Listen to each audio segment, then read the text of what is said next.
Hey, you've joined the Frank Figliuzzi Show live, and I'm grateful for that. As they say, timing is everything. And as we are in the week of July 4th and about to celebrate our 250th anniversary, it's time to get a perspective of a U.S. military veteran and one that has really distinguished himself. We're thrilled to have Kristofer Goldsmith. Let me tell you a little bit about Kristofer Goldsmith if you don't know him, but you should, because he's approaching about 100,000 followers on Instagram. But more importantly, he's doing really important work. Kristofer served in the U.S. Army as a forward observer, separating in 2007 at the rank of sergeant. He deployed with the 3rd Infantry Division in support of Operation Iraqi Freedom in 2005. And there's much more for Chris. Let's talk about some of his accomplishments that will be near and dear to the audience. And that is the work he's doing to actually file lawsuits, support lawsuits, fight fascism, educate veterans on the level of recruitment operations that target our U.S. veterans by and from Nazi and fascist organizations. He's the CEO of Task Force Butler, and with dozens more suits in the works, he has successfully helped result in prosecution of almost a dozen Nazis and counting. Let's bring in Chris Goldsmith. Kristofer, thanks for joining us. Hey, Frank, thanks for having me. It's great to see you again. Yeah, it's been a long time. I think maybe we shared a box on MSNBC or something. Yeah.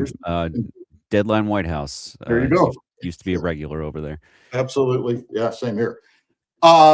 Look, first, let's talk about what's right in front of us, the 250th anniversary of America. You served America in combat. Give us your thoughts as we approach July 4th. As we approach July 4th, I think there's no better metaphor for what our country is going through than what Washington, D.C. is experiencing right now, with the dueling shows of America 250, which had long been, in the plan, authorized by Congress back in, I think, 2016, versus the Freedom 250, which is Donald Trump's private project, right?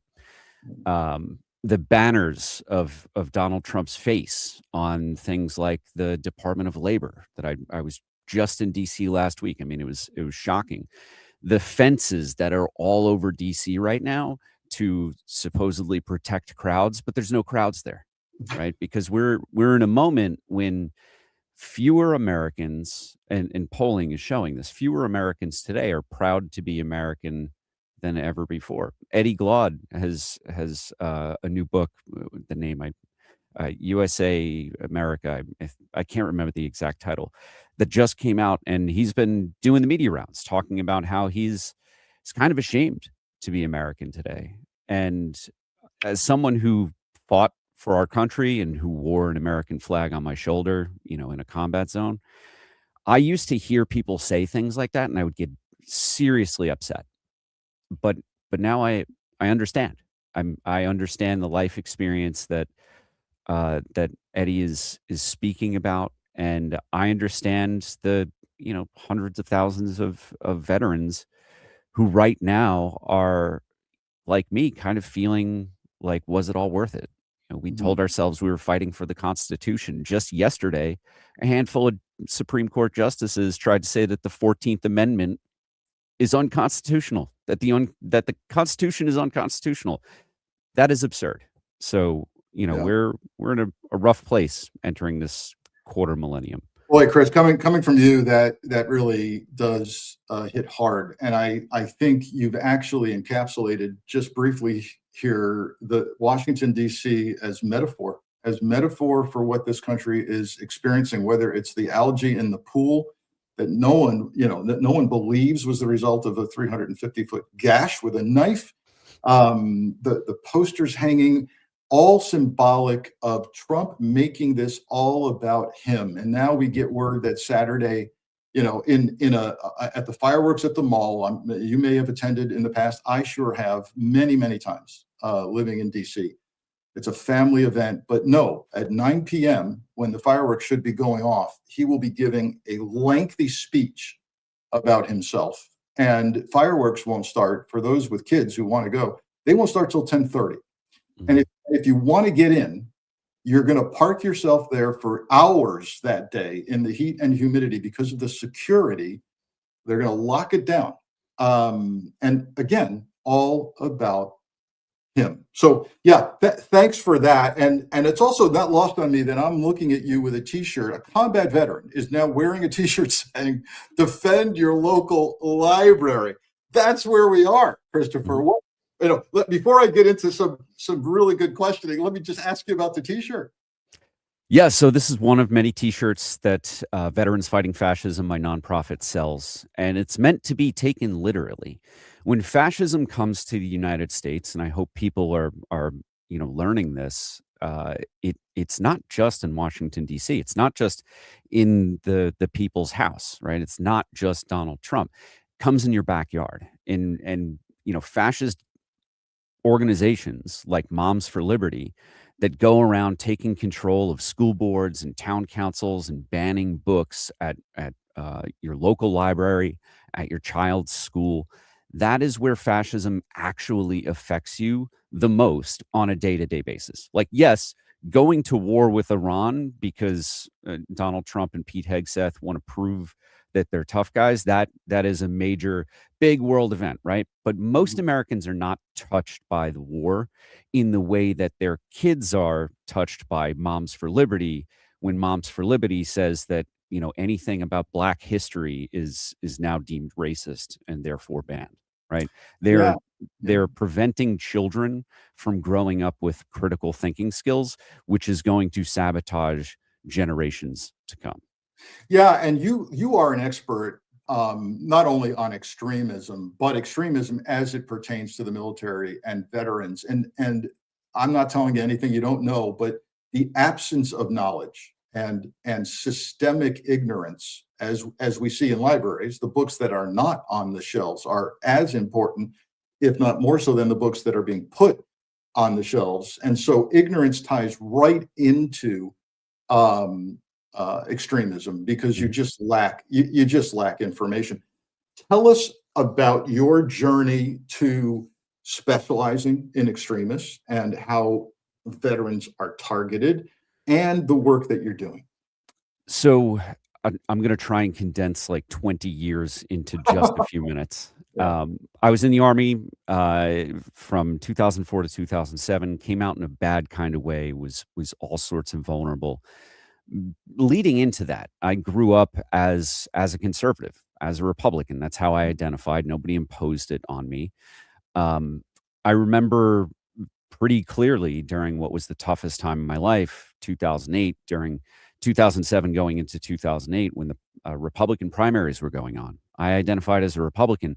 Everyone on that stage was a pro-war, pro-Iraq war candidate, except Ron Paul, the libertarian guy. Now, Ron Paul, I know this sounds like a super long time ago, right? But Ron Paul was planting the seeds for what became the Oath Keepers.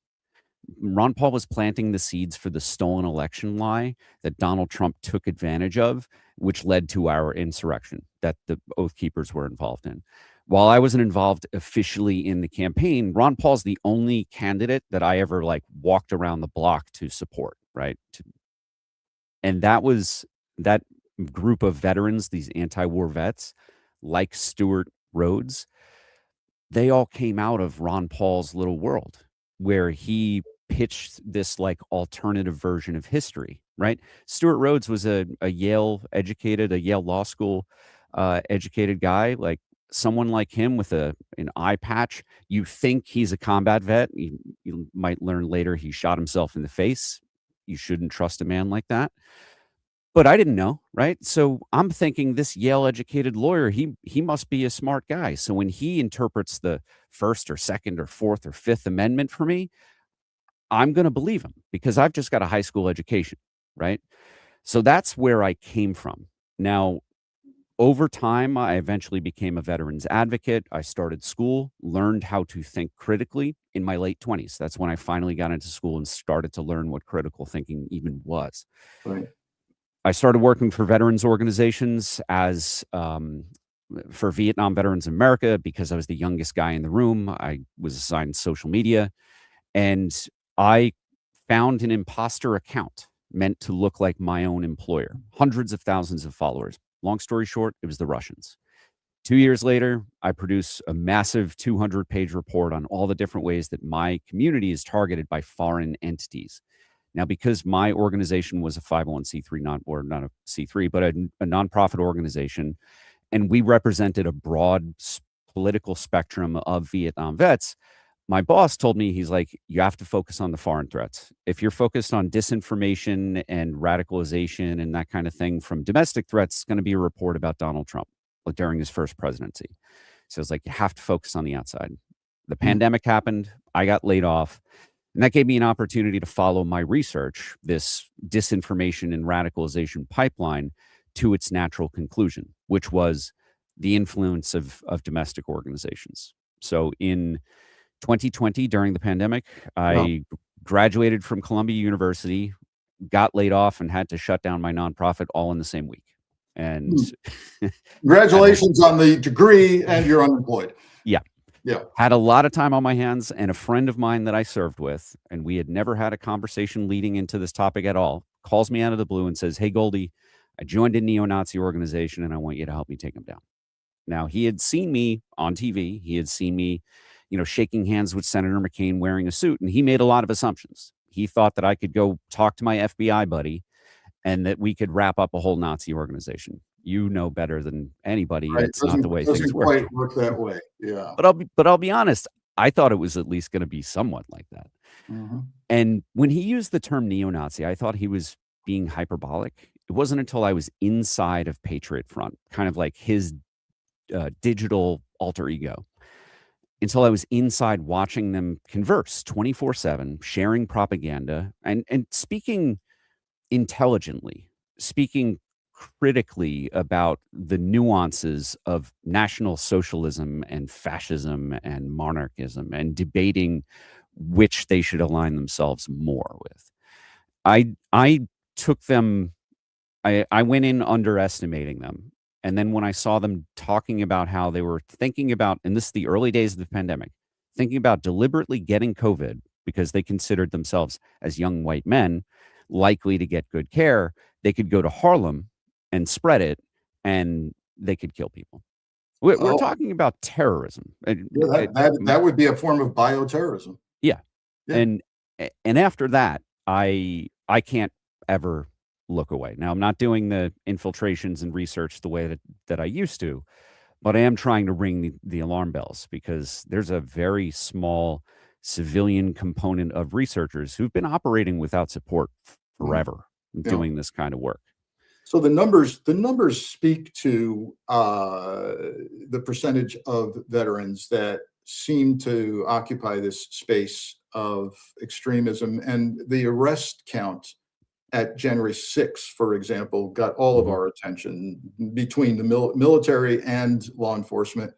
Are you seeing that in extremist groups? What's going on in the mind of a veteran that makes them drawn to extremism? So the wrong conclusion came about into kind of the public consciousness about veterans in the relation to extremism. People thought that because so many veterans were arrested and involved in the core of the conspiracy, it wasn't just Stuart Rhodes, of the Oath Keepers. It was also Joe Biggs and a handful of other Proud Boys. It was General Flynn, this disgraced former general who's been using his rank as if it's his first name. People made the assumption that because there were so many arrested, that must mean veterans are more likely to be radicalized. Research shows that veterans are actually less likely to adopt extremist beliefs and narratives than the average person. Now, when it comes to conspiracy theories like the Great Replacement conspiracy theory, that is that Jewish people are importing people of color into the United States to replace white voters. That's That is the Great Replacement conspiracy theory that fuels white nationalism, right? Mhm. Americans believe that at about like a 30% rate. So fewer veterans believing that at like 27% is like not that significant, but it's Right. still a little less. So I think people ought to be more concerned about the general Yeah. likelihood of Americans to accept that.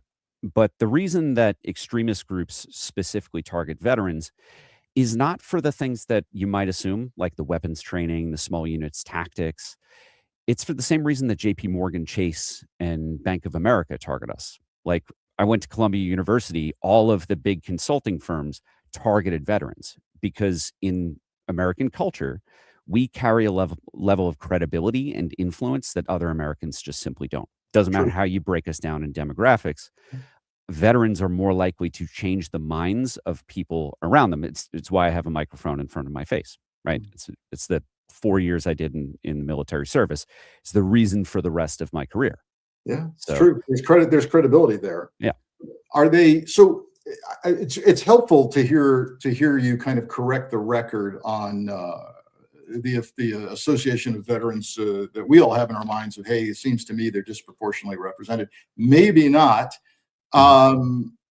Yet there seems to be a mission-oriented hole in many veterans, right? That you leave the service, you found your affinity group. Mhm. You need to find another one or a cause. Is that part of the recruitment? And tell us if indeed these extremist groups are recruiting from the veteran population. Yeah, I mean, the reason why they recruited my friend who brought me into Patriot Front was specifically because he was an Army veteran, and even more specifically, he was a sniper and he was a combatives instructor. So he was teaching them how to Sure. fight. Now, Sure. in order for him to maintain his sanity, teaching them how to fight meant them losing, and he fought them, which, it gets him by at least so far. Uh-huh. I don't know if the Nazis he was training remember anything from that period of their lives. I just wish I got to see it. Yeah. So veterans are again targeted because they come with this credibility, and extremists understand that. They know that if they have a veteran spokesperson, as Stuart Rhodes was for the Oath Keepers, they're more likely to recruit folks. And it's not just the public influence, it's the influence on families. If you can change the values or voting behavior or morals of a veteran, you're more likely to take their family unit with them. Now, part of what I think makes Americans, broadly speaking, and veterans especially, vulnerable to these kind of recruitment tactics is that we're missing third spaces. And my grandfather's generation who fought Nazis, they came home to intact veteran service organizations that had, the VFW post, the American Legion post in their hometowns. When I grew up, bowling was a thing that, we did every Friday or Saturday with a bunch of friends. And it was, us, the little kids, and all of the adults and the grandparents' generation, all in the same building, right? Yeah. Socializing. That just simply doesn't exist in American culture anymore. Mhm. So whether it's a veteran who no longer has the VFW post, doesn't feel like they belong there if there is one that even exists, or it's the young man who, because of COVID, spent a few years pretty isolated and playing video games and getting radicalized by neo-Nazis going on trying to recruit them. Right. Um, when a group of men comes along and says, "Here, I can teach you how to be a man, just dress like us and come out with us on the weekends." Mhm. These lonely people, veteran or otherwise, are looking for community, and the Nazis are giving them community.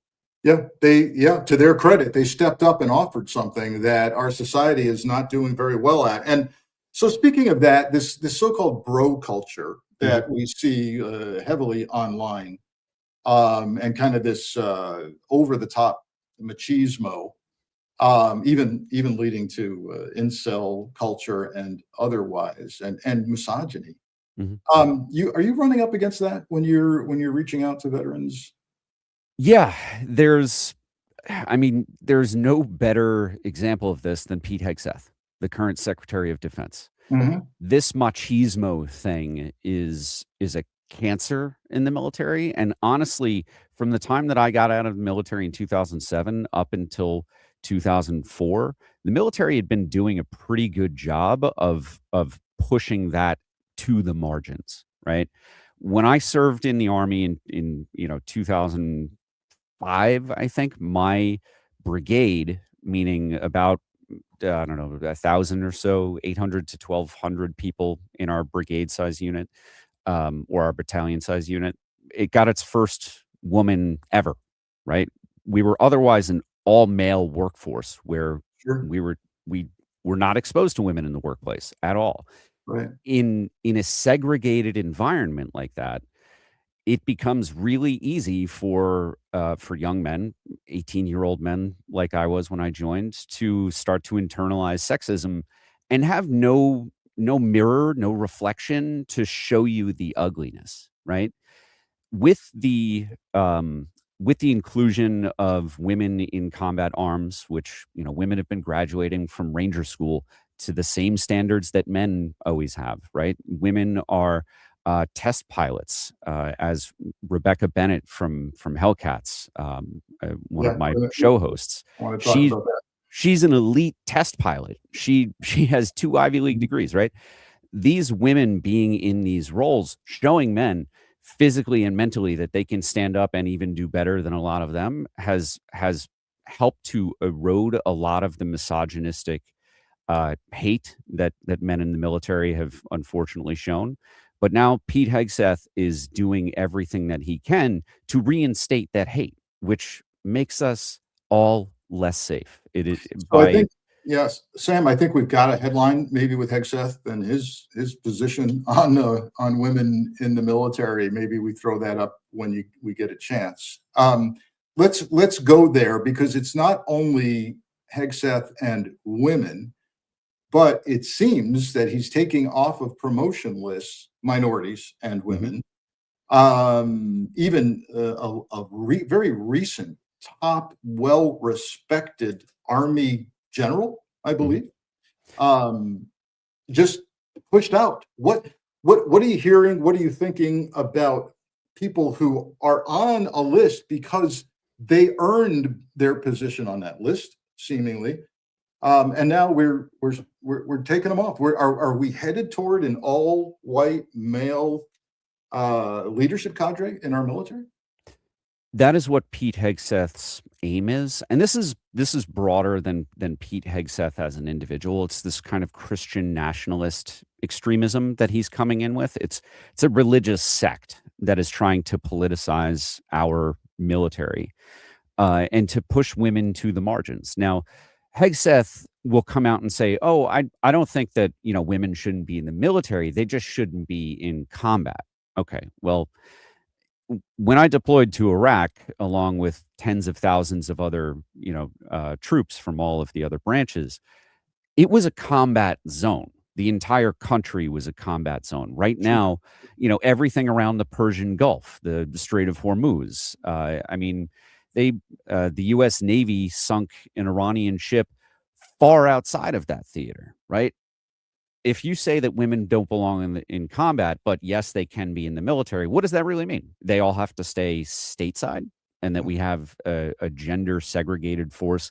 Anytime that a uniform flies outside of the United States, it's got to be a man wearing it. That Mhm. that doesn't make any sense, and you're taking qualified people out of roles that they would otherwise be filling. Yeah, for sure, and it's just not even recognizing the skill sets, brains, and it's sometimes inherent superior skills like multitasking, which Mhm. I think would fit a fighter pilot and suit a fighter pilot very well. Um, all right, so let's move to what you're doing about some of this. You're not just talking. What I appreciate about your background is you are about tangible results and action. Tell us, we just flashed a graphic about Hellcats. Mhm. What is Hellcats? What is Valor Media that you're leading? Tell us about your efforts. So the Hellcats is Valor Media Network's brand new podcast. This is in partnership with the Midas Touch Network. We call our partnership Midas Defense. It features Maureen Sullivan and Rebecca Bennett, who are two people known as Hellcats. The Hellcats, historically, it comes from a group of women Marines who served in World War I at a time when, like we're going through now, America and men especially were saying that women shouldn't serve in uniform. Well, these women are proof that not just are women capable of serving in uniform, but they can often do it far better than a lot of their male peers. Maura Sullivan is a USMC veteran. She went out, after deploying to Iraq. She came home to serve in a civilian function at the VA. Back in 2014, we had the wait time crisis where veterans were literally dying waiting to get care. Maura went and slept on her friend's couch in DC until she got a job to start working to solve that problem, right? That's the kind of person that she is. Rebecca Bennett, she is an elite helicopter pilot, an elite Navy test pilot, right? Only 18 women have served in that capacity in the history of the Navy ever. She also happens to be a chemical engineer. She also happens to have 2 Ivy League degrees, right? These are elite women. Now, Valor Media Network is not associated with their campaigns, but they are also both running for Congress. And there's a whole host of women veterans, like Kate Conley. She's running in my district, New York 17, against Mike Lawler. She ran special forces. Like, these are a bunch of badass, incredibly impressive women who, frankly, are far more impressive than any of the men, myself included, Yeah, that I served with. for Like, sure. these women are as elite as it gets. Yeah, yeah, and what a group to draw upon to run for office and encourage to run for office. How are you? So how is Valor Media, Hellcats, Midas Defense going to penetrate and market to veterans? So, in my feeble attempts today with our show today, I promote our appearance. I hashtagged Mhm. veterans. I Yep. hashtagged Army, Navy. I hope we've got our veteran friends watching today. How do you do this on a grander scale? Well, so about a year and a half ago, I decided to become, what some people call an influencer, or a creator, right? That's why I am sitting in front of a set. That's why I have got a professional microphone in front of me. The last time that I saw you a couple years ago on MSNBC, I was, trying to scrounge for money for my nonprofit, couldn't pay myself for months at a time, was paying everybody out of pocket, right? I was really struggling to do the research, but I thankfully learned that using the microphone, using, this little computer in my pocket, I've actually got a much greater success just telling the stories of the research that I've done directly to the people. And the goal is not to scare people. Like, I'm not giving threat intelligence reports just raw to the public. Right. Instead, what I'm trying to do is empower them to, like the sign behind me says, go on offense. I want to help people understand that whether it's fascism or authoritarianism or um, uh, any of these isms that people have been getting beat down so hard with, seeing Donald Trump just bowl over all of our laws and rules and norms, that they can take everyday actions like defending their local library to actually make a difference in their own lives, in their kids' lives, and in the future of our country. A Yeah. lot of people have been obsessed with the idea of defending democracy, but when it comes to my nonprofits and now my social media profile, it's all about imposing costs on the opposition to put them on the defense and make them respond to us. Indeed, I like that. And I like asking for explanations. The veteran community right now is understandably focused on Iran, Mhm. and I got to tell you, I've had 3 very recent guests: Senator Mark Warner, Vice Chair of the Senate Intelligence Committee, Congressman Rich Hines, House Intelligence Committee, and most recently, Senator Richard Blumenthal, Armed Services Committee. I asked every one of them, Chris, the same question. Was there an imminent threat of nuclear weapons from Iran? And emphatically, each of them said, absolutely not. These are people getting the classified briefings. And our veterans should deserve better than Trump's explanation that, trust me, there was a threat. Yeah. Yeah. Yeah. It's, Donald Trump is a draft dodger, right? I came out of the military and I was anti-war. I got involved in anti-war organizations, right? But I felt at least one point in my life that I was willing to risk my life for my country. The president of the United States is not a patriot. The man is a grifter. Donald Trump, the only reason that he ran for president again was to stay out of prison. The For people sure. should.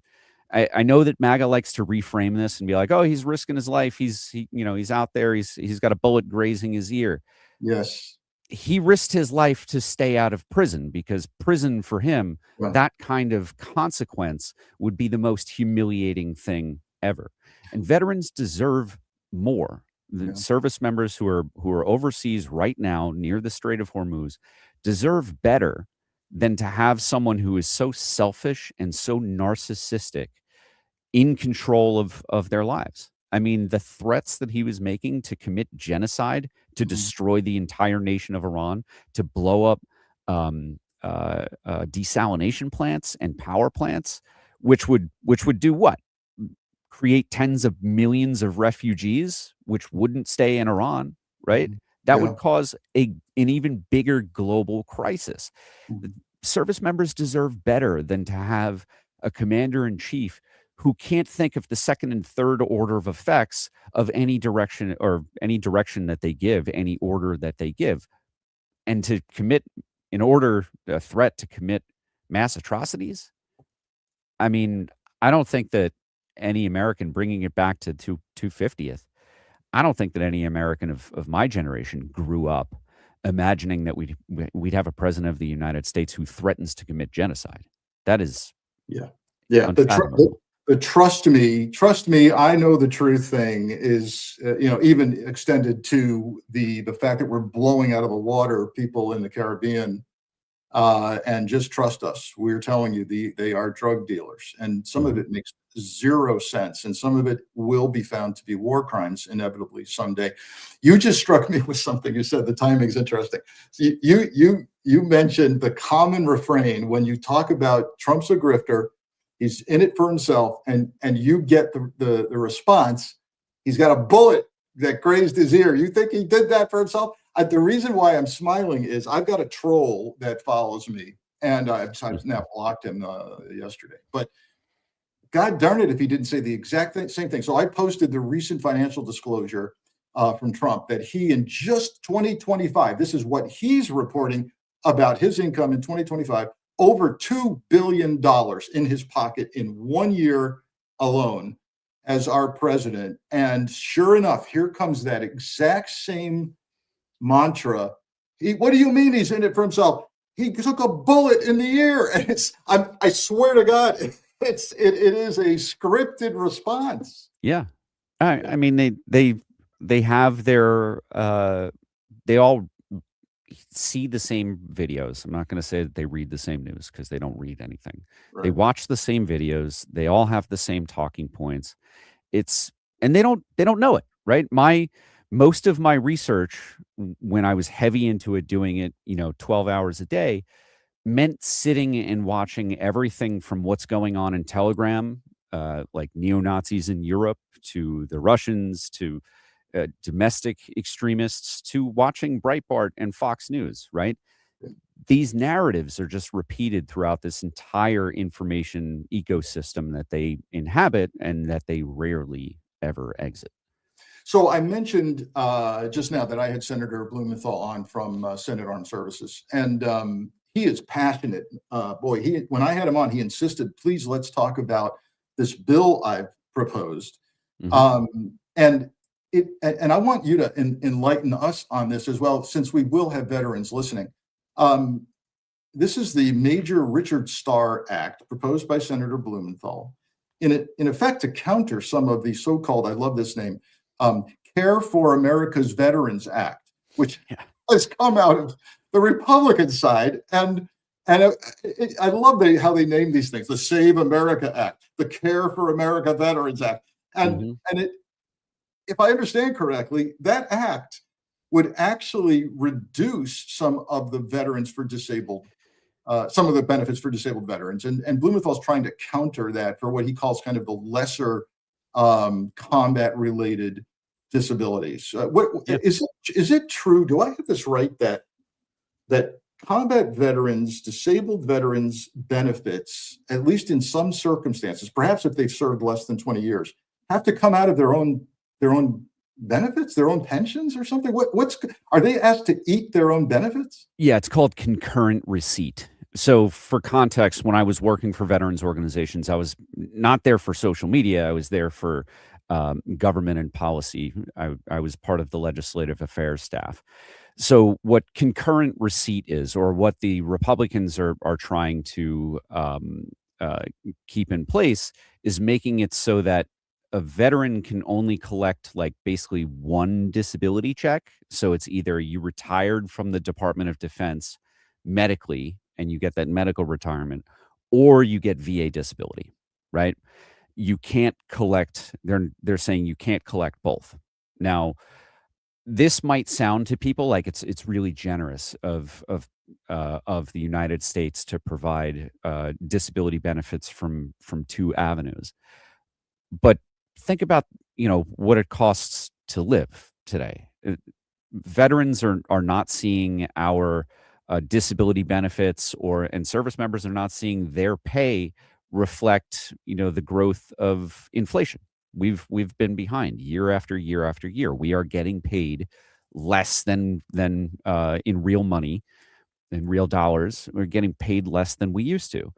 Now, Republicans have this term, or policymakers have this term, pay for, right? They don't want to pass any legislation that costs any money without a pay for. That means raising taxes, which Right. the Republicans will absolutely not do, Right. or cutting programs of an equal value, right? So what they are trying to do with this ridiculous, help every veteran bill, is they're trying to rob Peter to pay Paul. They're making it so that younger veterans who get out of the military, who have ringing in their ears, as I do. I served in an infantry unit. I was an artilleryman. My job was to blow shit up when I was in the Yeah. military. Yeah. I have ringing in my ears. That is a lifetime condition. Sometimes it means I can't sleep. It means sometimes I can't hear people when they're talking to me. It is a daily struggle for me. And sleep apnea, which affects, I want to say, most of my friends that I served with. I don't know if that's due to burn pits or due to the life that we lived in an infantry unit, but I think that most of my friends that I still talk to, who I deployed with, are affected by sleep apnea. Sleep Right. apnea, it can lead to cognitive Oh, yeah. issues. Heart disease. Yeah. Yeah. Everything. So these are things that veterans are compensated for because they are service related. And what the Republicans are saying is too many veterans are getting this and they must be faking it. Like, Oh, no. I didn't have a video camera running when the IED blew up over my head. So, Right. Right. Republicans just be like, that never happened. Prove it. Yeah. And that's, We can't treat our veterans like that, yeah, particularly our combat veterans, for God's sakes. And it should be embarrassing, quite honestly, for House and Senate members to think that we can cut this out, because those are lesser disabilities. Yet a constant ringing in your ears for life, or the inability to sleep well, is not a lesser disability. So yeah. yeah. Let me ask you this. I know you follow court proceedings because you actually help prosecute people of Nazi ideology. Let's talk about court proceedings. Let's talk about the Supreme Court and yesterday its decisions. What struck you of the 4 or 5 decisions that came out? What struck you as intriguing? Yeah, I think the thing that matters the most to me, the only thing that I'm thinking about, is how we didn't have a unanimous decision affirming that the 14th Amendment is constitutional, right? There there is a very clear ideological bent to the Supreme Court that that I used to not believe was a thing. Yeah. I grew up kind of deifying all politicians to a certain extent. Like I thought if you made it to Congress, if you made it to Senate, if you were the president of the United States, that there must be something inherently good about you. You must be more moral than the average person. And that vanished. I want to say when I was young, part of the reason I associated with Republicans is I thought that the way that Monica Lewinsky was taken advantage of by Bill Clinton, a Democrat, when I was, I don't know, 12, was disgusting, right? Yeah. That was a major influence on my life because those kind of moral leadership decisions matter to me. The only branch of government, the only individuals that I think maintained that illusion until I'm 40 now, until my 30s, was the Supreme Court. Yes. Now that illusion is completely gone, and I feel sad for a generation of young people, Gen Z, Gen Alpha, who are growing up without the comfort of that illusion. Yep, they will never. I'm with you on this, and very similar experience, by the way, and someone who went to law school, right, and then chose a career standing for the rule of law. Yeah, we revered. Law school is almost nothing but studying Supreme Court decision after Supreme Court decision. You do become enamored with the thought processes, but yeah, and it's. I know people are focused on the so-called win, but you're right to focus on. God darn, it was close. And what really jumped out at me is Kavanaugh. Implying that you can fix this. Congress can fix this with legislation. It's the goddamn Constitution, and it's not, and of course that gave license to Trump to immediately post. Yep, let's get on this, Congress. Yeah. No, it's going to require a congressional amendment. And if we want to do that as a country, we have a process for that. We do. Yeah. And my podcast On Offense, I'm now 23 episodes in. I try to put one out every other week now. It has been a learning experience for me. When you and I last saw each other a couple years ago, I think I was still very much an institutionalist. I think I still really, really, really believed in these systems. I have since been disabused of that, of the comfort of believing that the system still works as designed. I am looking for, as we have the November elections approaching and the next presidential cycle after that, I'm looking for candidates who are going to take steps to radically reform the court. Indeed. In ethics standard that they have to abide by, the impression that there is some level of corruption is too much. We should not be able to have the impression that there's any corruption at the Supreme Court. No, I'm with you. Again, I'm like you, an institutionalist, and this has been a sea change for me. I do believe we need reform. And even at one point I thought, well, let's not become like a third world country that has 20, 30 justices on the court. We don't need that. But we can do this real quick by looking at their workload. We can say, look, each justice controls and oversees cases from certain circuits and regions and districts in the country. And there's more of those regions than there are justices. We can just come up to get one justice per circuit, and we'd be smarter to do that. Yeah. And I think that's logic that is difficult for people to argue with. The only people who I think would be extraordinarily opposed to that are those who are invested in a Supreme Court that right now represents an extreme minority of the United States. Yeah, indeed. Hey, we're coming up on wrap time. So this is the time where we get to tell our viewers how to find you, follow podcasts, support your work. Tell them where to go. So but be gentle. Don't tell them where to go, literally.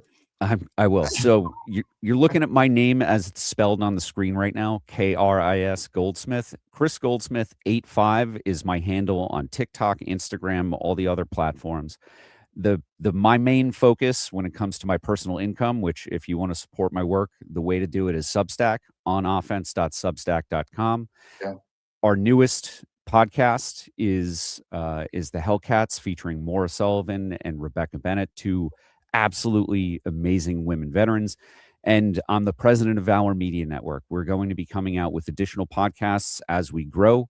You know, we're a small startup, pretty much unfunded, not getting paid to do it. So if you want to support me, On Offense is where to do it. So thanks so much for everybody for tuning in.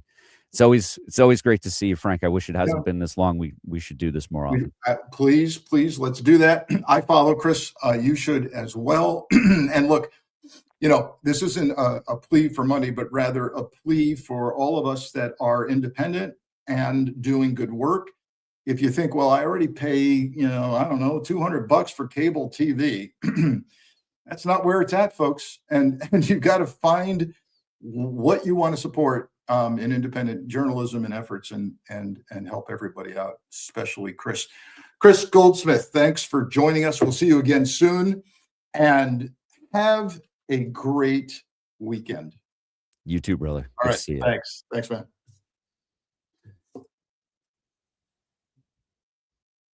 All right, folks, that was our guest, Kristofer Goldsmith. I mean it. I follow him for a reason. This guy puts his money where his mouth is, and he gets results, including prosecutions of folks with Nazi ideology. Our veteran community needs the work that Chris is doing. Our women veteran community and active duty need the work that Hellcats and Chris is doing at Valor Media, now combined with Midas Touch for something called media defense. It's what we should be doing, and I applaud it.